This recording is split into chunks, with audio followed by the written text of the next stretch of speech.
Días, mis queridos hermanos. Los saludos a todos en nombre de nuestro glorioso Señor y Salvador Jesús de Nazaret. Reciban también un cordial saludo de parte de mi esposa e hijos que están aquí presentes. Y hermanos, como bien nos acaba de denunciar el presbítero Abel, vamos a dar inicio a un nuevo libro, el libro de Hebreos, un libro bastante doctrinal que hace énfasis en la obra redentora de nuestro Señor y Salvador. Y para esto, hermano, es importante, y vamos a enfocarnos un poco en el contexto histórico, a manera de poder ubicarnos más o menos en la mente del autor en el momento que él escribió esta carta, para poder entender más o menos el porqué de sus ideas o de lo que él está haciendo énfasis en esa carta, ¿no? Vamos a dar entonces inicio a responder la primera pregunta, y sería más o menos en qué año se escribió esta epístola, ¿no? Tenemos entonces a los eruditos o grandes teólogos dan un rango de entre los años 60 y los años 90. No hay un año específico donde se pueda decir aquí fue. Hay un rango. Y como pueden notar, entre 60 y 90, 30 años. Pero podemos observar que en esta epístola no se hace mención de la destrucción del templo de Jerusalén. Entonces, dado que no se hace mención, podemos entonces poder suponer y reducir un poco los tiempos en los que se escribió la carta, y la podemos ubicar entre los 60 y 70. ¿Por qué es importante el hecho de que no se menciona la destrucción del templo? Dado al énfasis que el autor está haciendo en la obra redentora de nuestro Señor Jesucristo como el único y final sacrificio por el cual todos tenemos redención.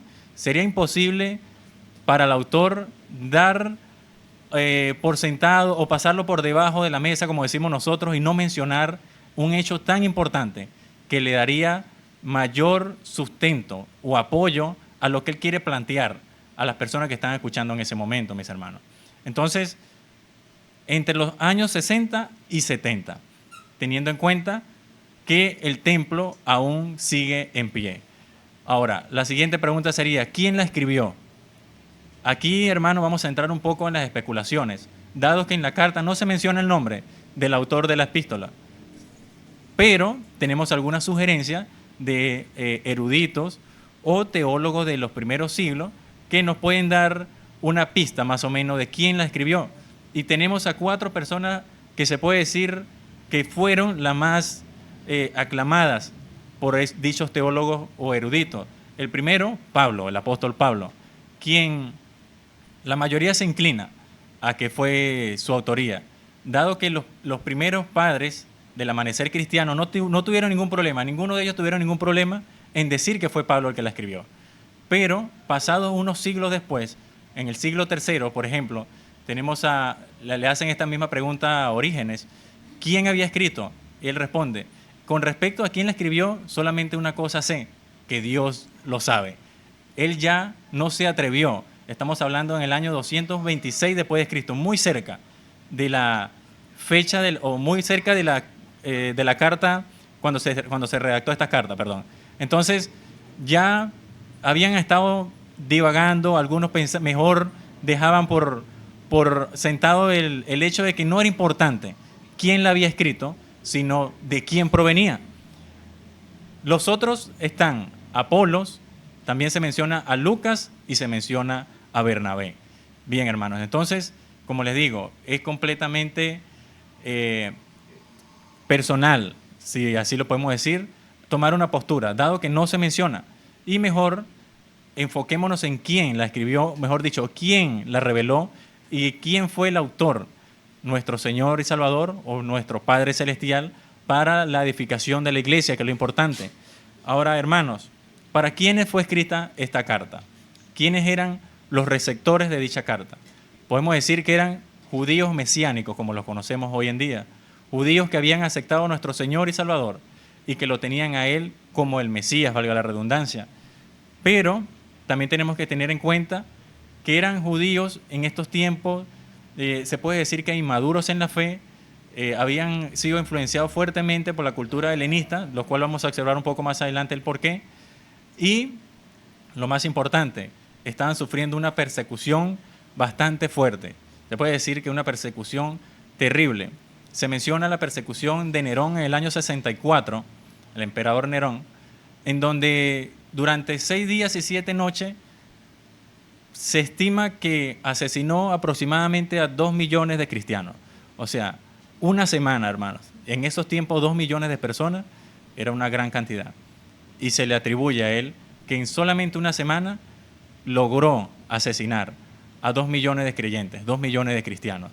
Y los métodos que él usaba de tortura eran bastante fuertes, hermanos. Estaban los métodos donde los encendían como antorchas humanas, desmembramientos, los estaban persiguiendo, hermanos. Vamos a dar un poquito de...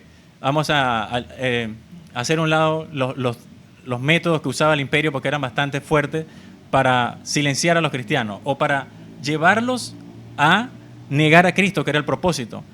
Entonces podemos observar el por qué el énfasis y por qué tanto énfasis en nuestro Señor y Salvador como el único medio de salvación, como el sacrificio final. ¿Por qué, hermano? Estos creyentes estaban en este asedio asfixiante y unos estaban cayéndose en dudas.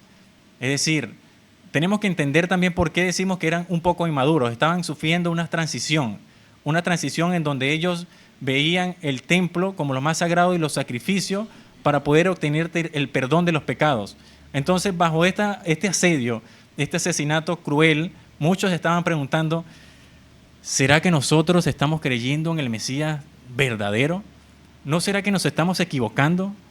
¿Será que es en vano la muerte de nuestros hijos, la muerte de nuestras esposas, la muerte de nuestras amistades? ¿Será que nos estamos equivocando, Padre? Me imagino yo en esos tiempos, estos creyentes, con esta persecución asfixiante que estaban sufriendo. En medio de esta duda, la exhortación de este autor. Por eso el énfasis, vuelvo y le repito, en poner a Cristo como el único en quien tenemos la redención y el perdón de los pecados.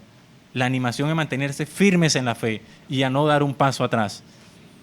Entonces, hermanos, vamos a dar lectura, como ya el presbítero lo hizo, al primer versículo. Vamos a dar lectura al primer versículo, o mejor dicho, les voy a leer. Tenemos el bosquejo, como bien tienen en sus manos. Jesús de Nazaret, revelación final del Padre. Tienen 4 divisiones. Y vamos a iniciar por la primera. Los profetas, mensajeros del Padre.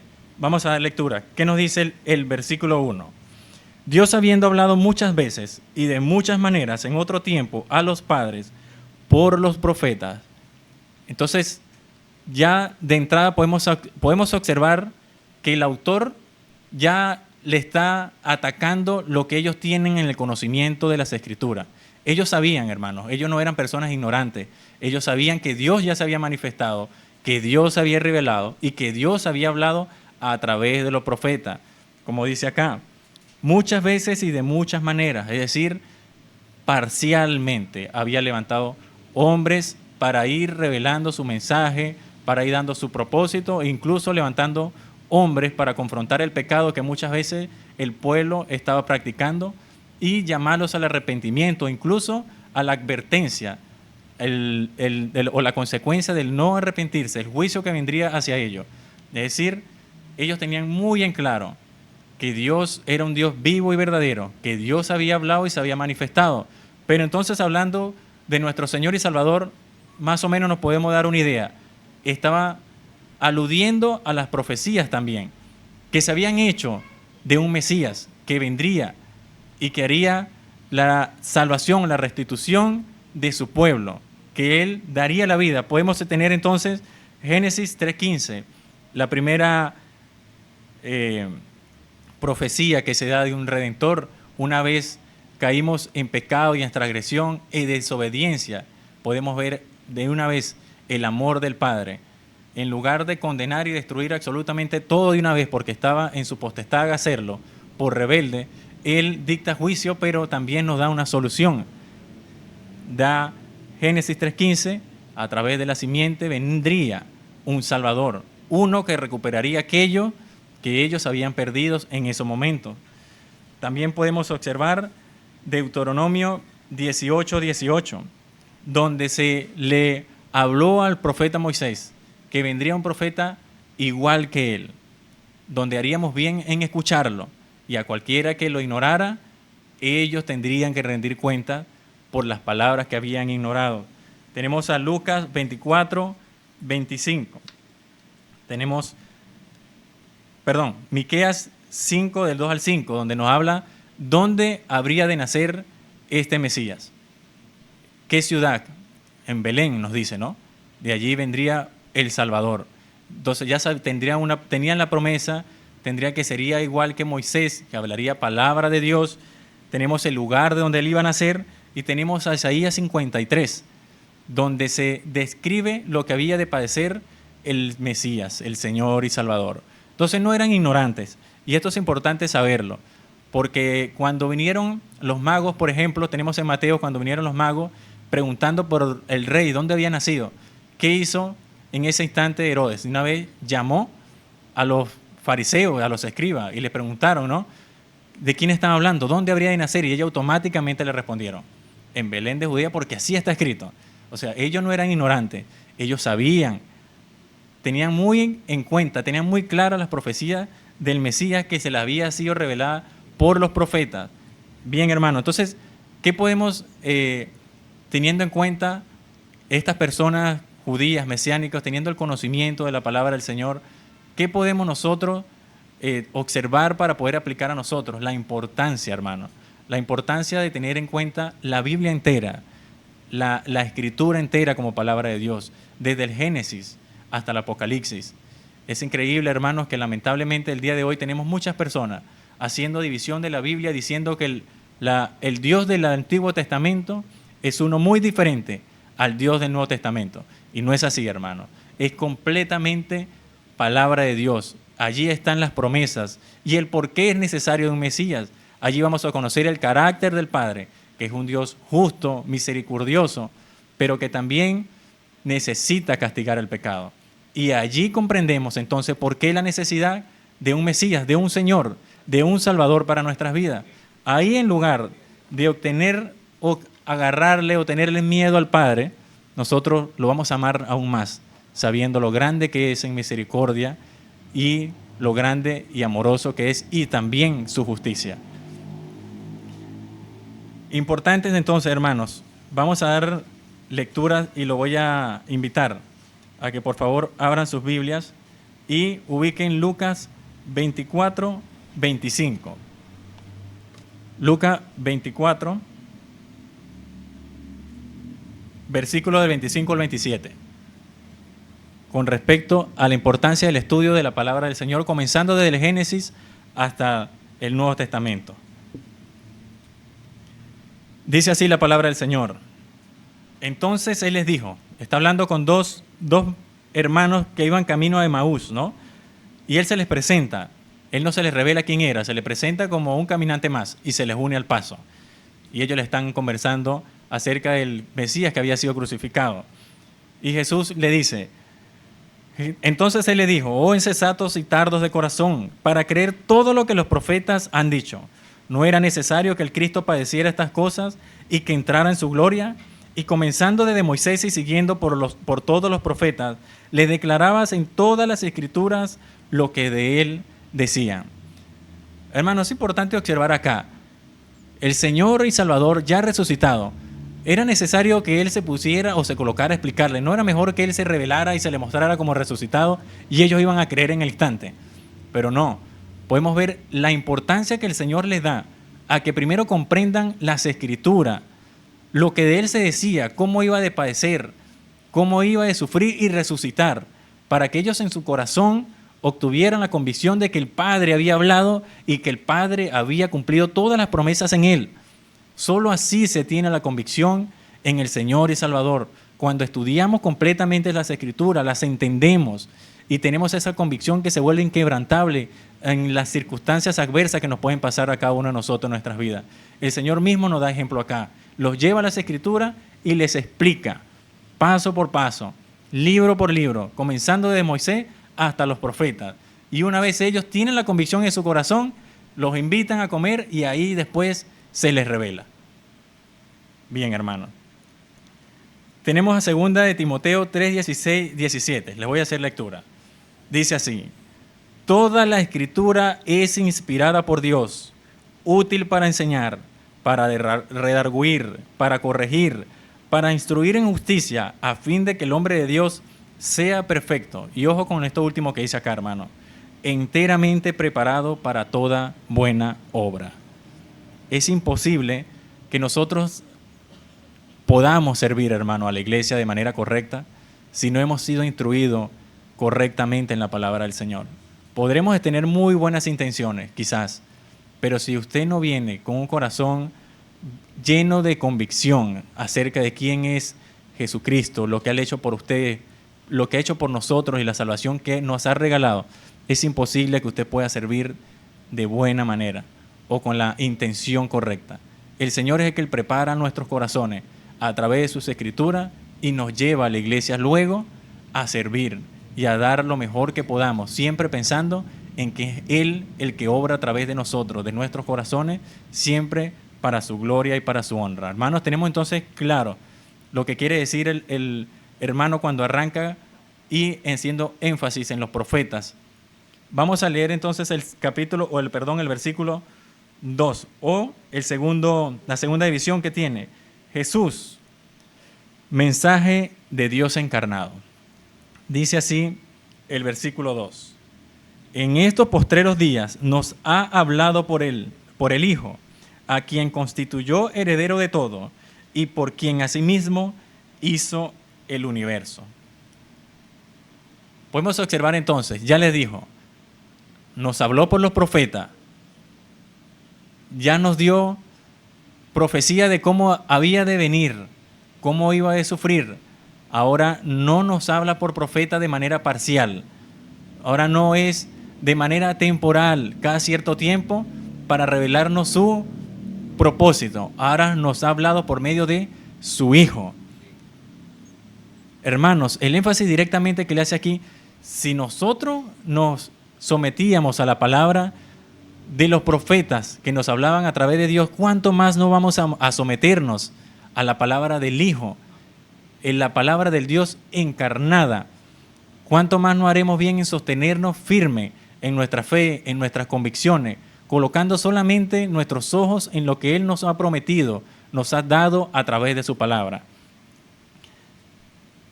Vamos a hacer entonces unas pequeñas separaciones. En estos postreros días nos ha hablado por el Hijo, dice, a quien constituyó heredero de todo. ¿Esto no le suena, hermano, a algo o alguna enseñanza que nos dio nuestro Señor y Salvador en su palabra? Los invito a que por favor vayamos a Mateo 28, 18. ¿Por qué Él dice a quien constituyó heredero de todo? ¿Por qué ese énfasis? Mateo 28, 18. Dice así la palabra del Señor. Una vez resucitado, ¿no? Dice: y Jesús se acercó y les habló diciendo: toda potestad me es dada en el cielo y en la tierra.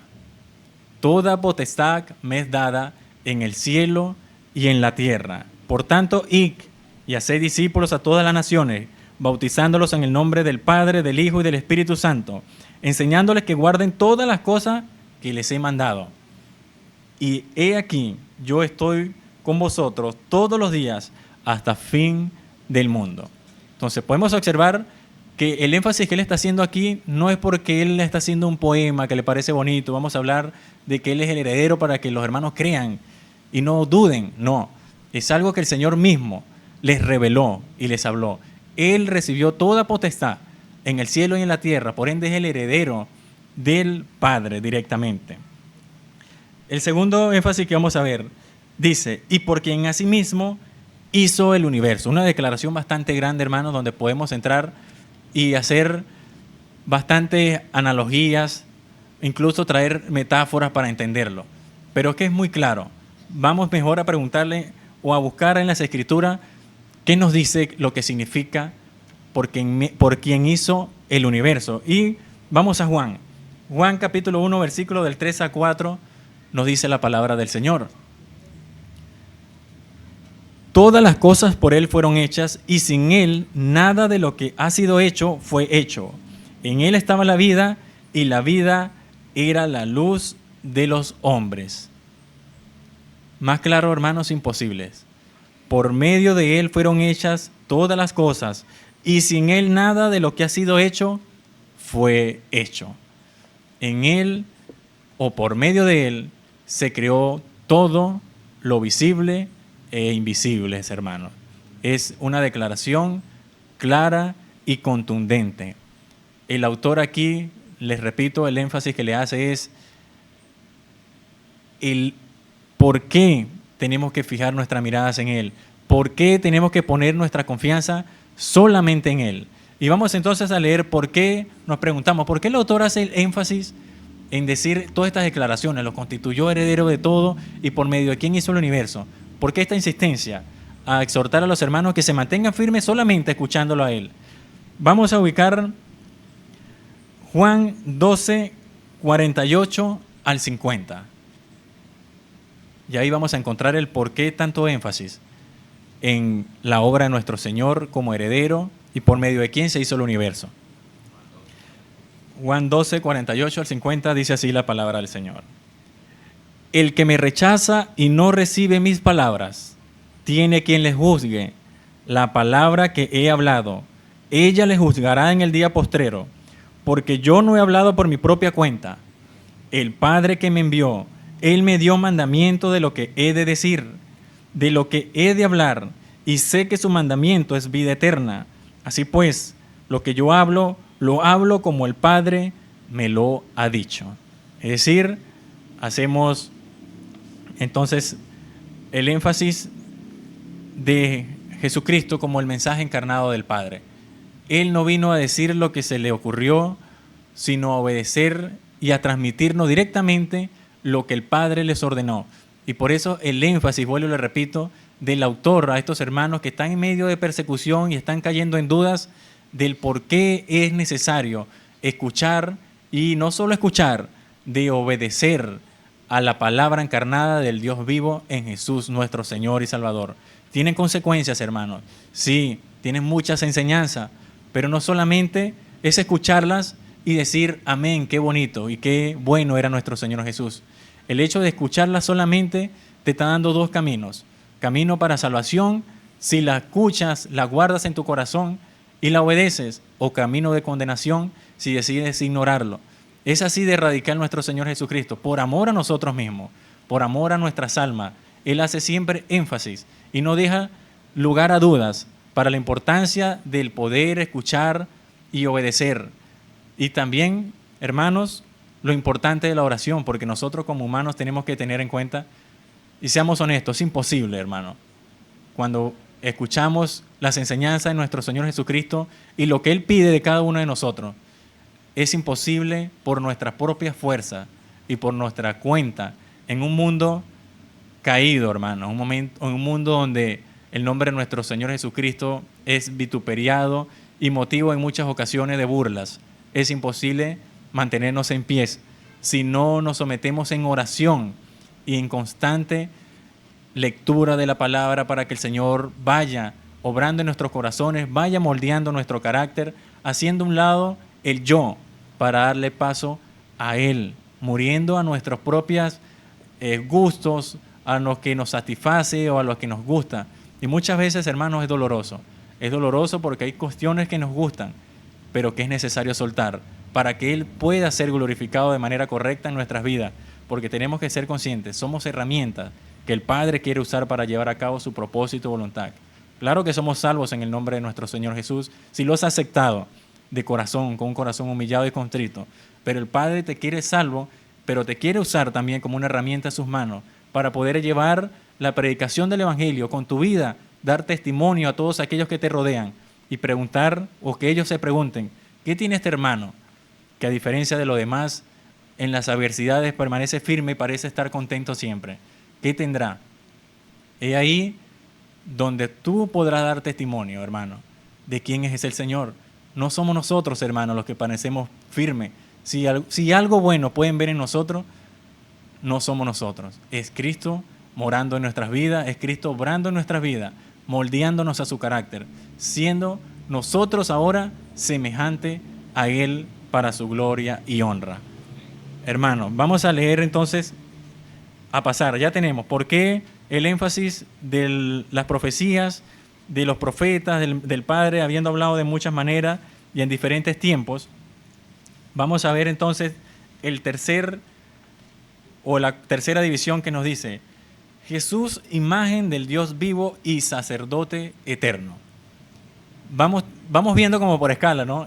Primero los profetas, ahora Jesús es el mensaje de Dios encarnado, y no solo el mensaje, Él es imagen del Dios vivo y sacerdote eterno. ¿Qué nos dice la palabra del Señor allí? Vamos entonces, hermano, aclarando. Ya, les pido un momento de disculpa. Versículo 3, vamos. Dice: el cual, siendo el resplandor de su gloria y la imagen misma de su sustancia, quien sustenta todas las cosas con la palabra de su poder, habiendo efectuado la purificación de nuestros pecados por medio de sí mismo, se sentó a la diestra de la majestad en las alturas.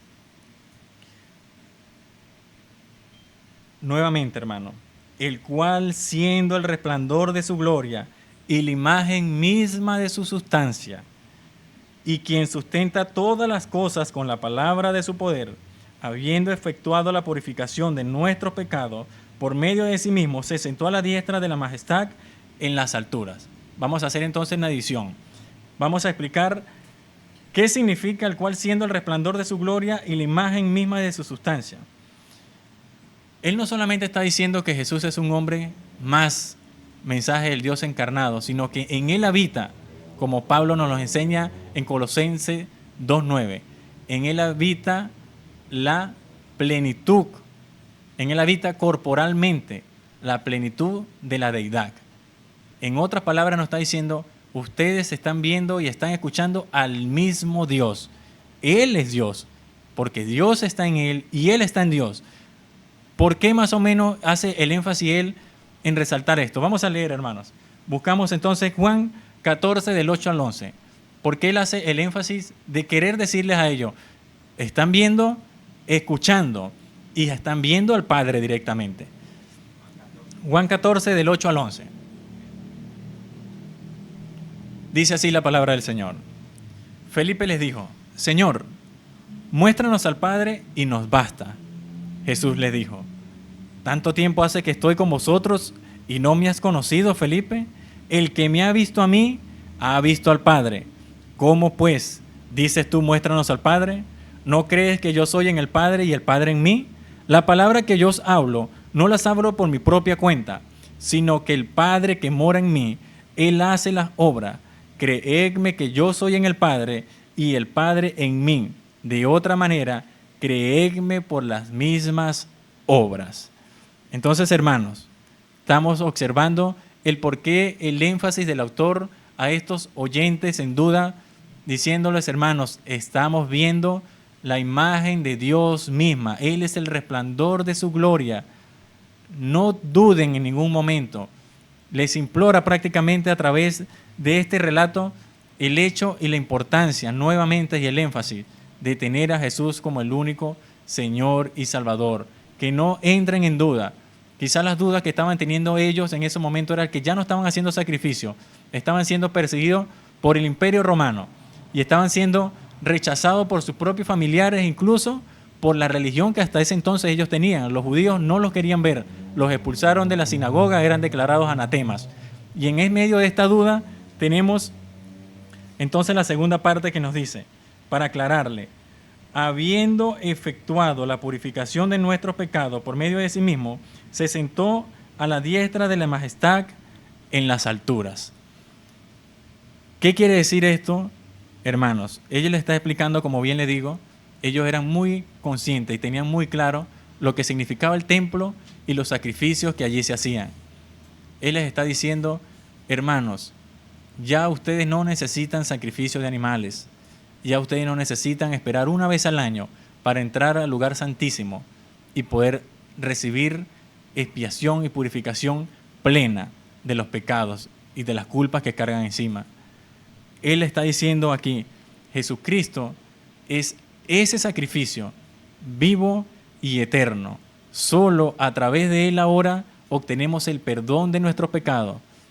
Vamos a leer en Hebreos 9 del 11 al 12, para entender un poco más lo que significa el sacerdocio de nuestro Señor y lo que le estaba queriendo decir a estos hermanos.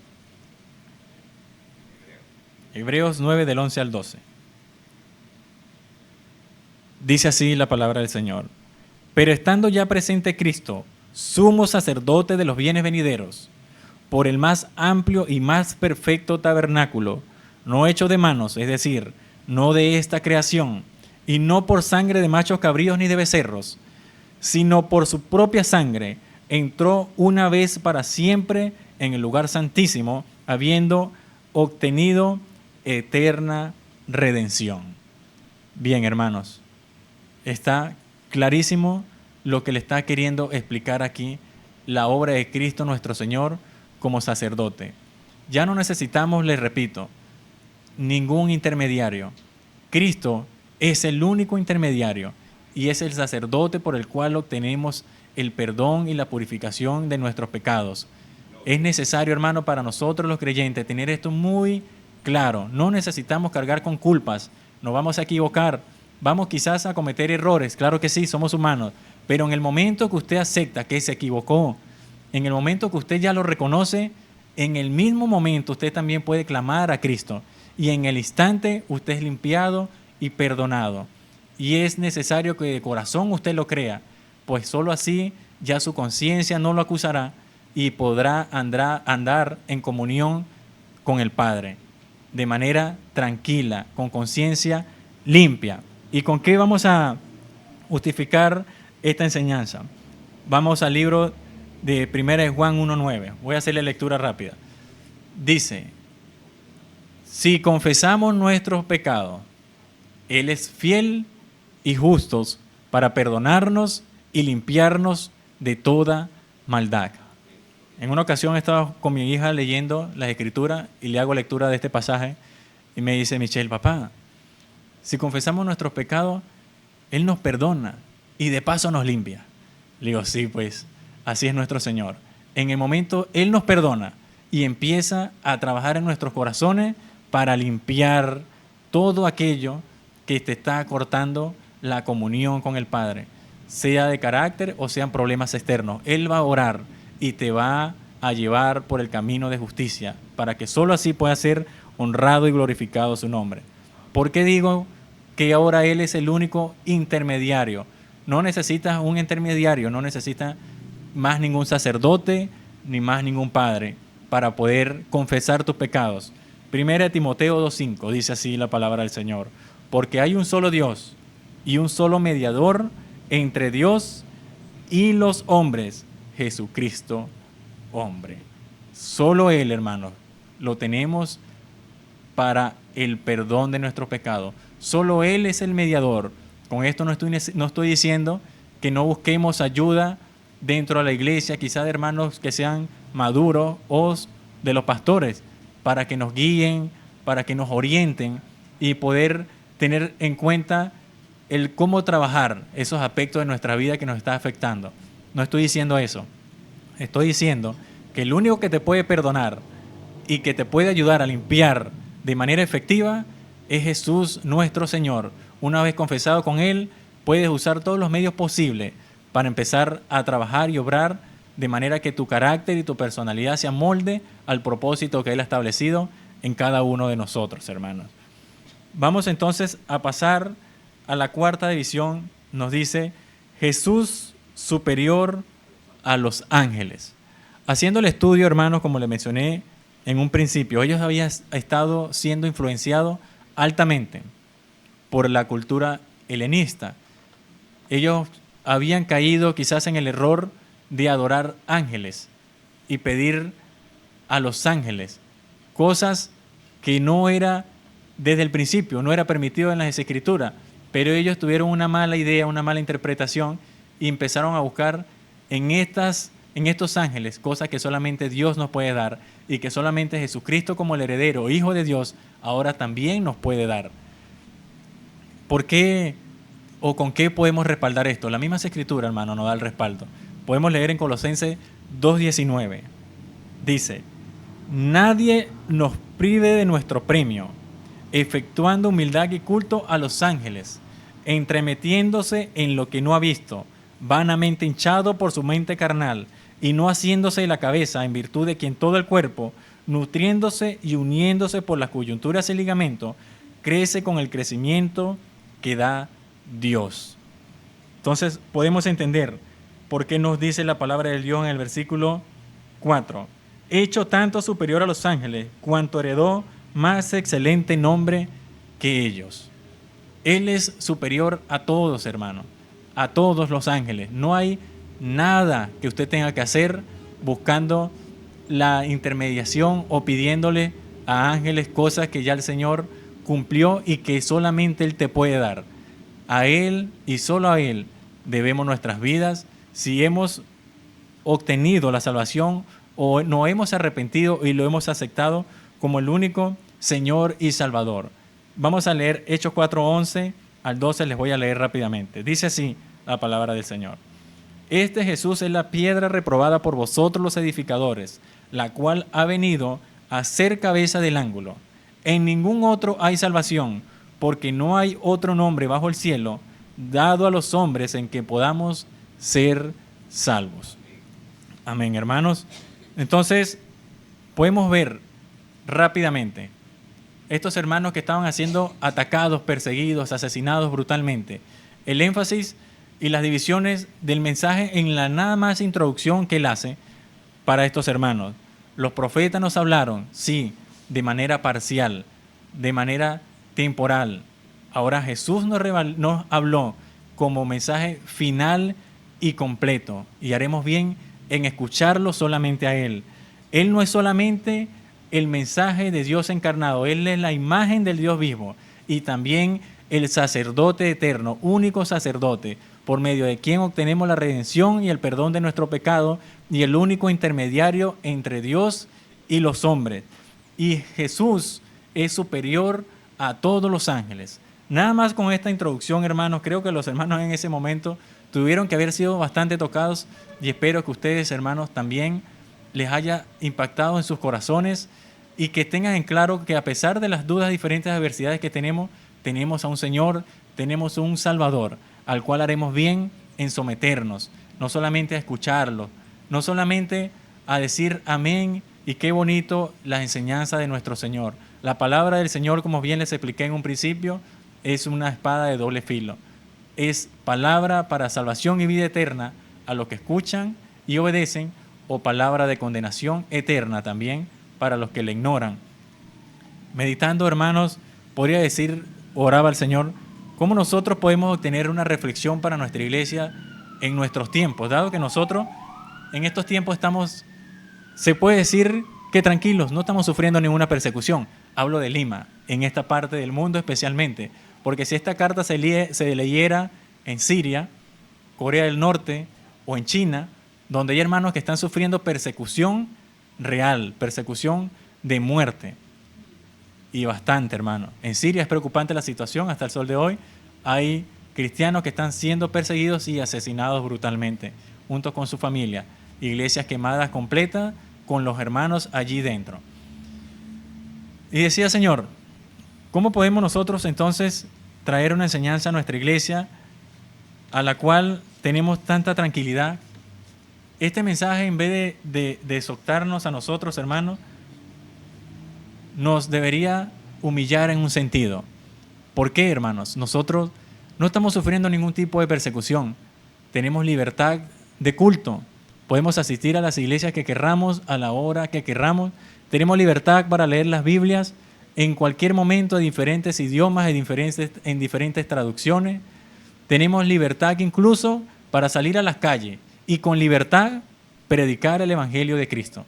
Pero lamentablemente en esta parte del mundo vemos iglesias contrarias a lo que el Señor nos pide. Iglesias que en lugar de confrontar el pecado a través de las Escrituras, se amoldan a los creyentes. Porque no es peligroso ofender a los hermanos porque se van a ir de la iglesia. Es peligroso porque disminuyen entonces los diezmos y la iglesia se va a la quiebra. Mejor vamos a adaptar nuestro mensaje a lo que a ellos les agrada. tenemos entonces Iglesia de la Prosperidad el día de hoy haciendo burla prácticamente de la palabra del Señor, teniendo a los congregantes como un negocio en lugar de tener amor y pasión por esas almas. Hermano, qué difícil era ser el autor de esas cartas. Yo me intentaba imaginar colocarme en sus zapatos, escribirle a personas que están siendo perseguidas de muerte, están siendo asesinados, y decirle: calma, tranquilo, pueden morir, mueran al nombre de nuestro Señor Jesucristo, no lo nieguen, mueran, que la muerte es temporal, esa muerte va a ser rápida, momentánea, pero la salvación que viene después de la muerte será eterna.